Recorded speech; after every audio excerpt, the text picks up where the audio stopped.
एक आदमी किसी पशु की हत्या करके भोजन कर रहा है।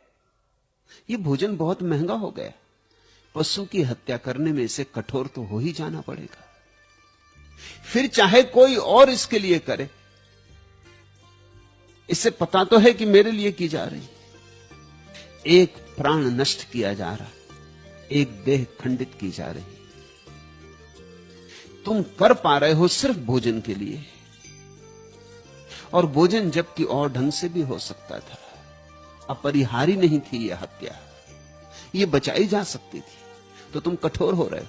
अब इस कठोर हृदय में करुणा कैसे पैदा होगी? यह ऐसा ही हो गया कि झरने के मार्ग में एक चट्टान रख दी। हां, कभी कभी झरना चट्टान को तोड़ के भी बह आता है।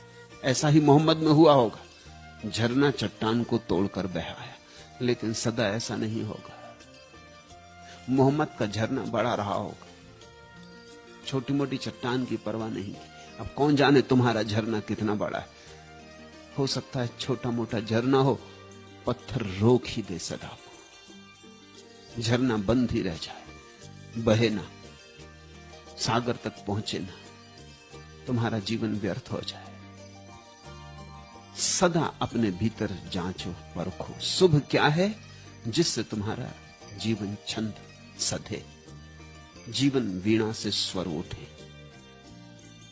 जितने संगीतपूर्ण हो सके, तुम्हारी श्वास प्रश्वास जितनी संगीत से भर सके, उतना शुभ। शास्त्रों से मत तौलना, अपने भीतर के संगीत से परखना। और एक बार तुम्हें यह कसौटी हाथ लग जाए तो जल्दी ही तुम अनुभव करने लगोगे कि जीवन में क्रांति होनी शुरू हो गई। क्योंकि जानकर कौन अपने पैर पर कुल्हाड़ी मारता है? जानकर कोई नहीं मारता, अनजाने चोट लग जाए एक बात। तुमने पूछा और अशुभ क्या है? अशुभ शुभ से जो विपरीत है, जिससे तुम्हारा छंद भंग होता है, जिससे तुम्हारे भीतर का रस छिन्न भिन्न होता है, जिससे तुम्हारे भीतर की वीणा के तार टूट जाते, वही अशुभ है। तुम देखो, किसी से झूठ बोले, झूठ बोलते ही तुम्हारे भीतर के तार संगीत पैदा नहीं करते। झूठ बोलो और तुम देखो, झूठ बोलते ही तुम सिकुड़ जाते हो, भयभीत हो जाते हो, डर जाते हो। पकड़े तो नहीं जाओगे, आज नहीं कल झूठ किसी की पकड़ में तो ना आ जाएगा। फिर एक झूठ बोलो तो उस झूठ को बचाने के लिए 1000 झूठ बोलने पड़ते। फिर पकड़े जाने की संभावना भी बढ़ती जाती। जितनी पकड़े जाने की संभावना बढ़ती, उतना भय बढ़ता है। जितना भय बढ़ता है, उतना झूठ बढ़ता है। जितना झूठ बढ़ता है, और पकड़े जाने की संभावना बढ़ती। तुम फंस गए एक जाल में, अपने ही हाथ से जाल बुना, मकड़ी खुद ही फंस गई अपने जाल में। फिर निकलने का रास्ता नहीं सूझता, क्योंकि इतने झूठ बोल चुके हो।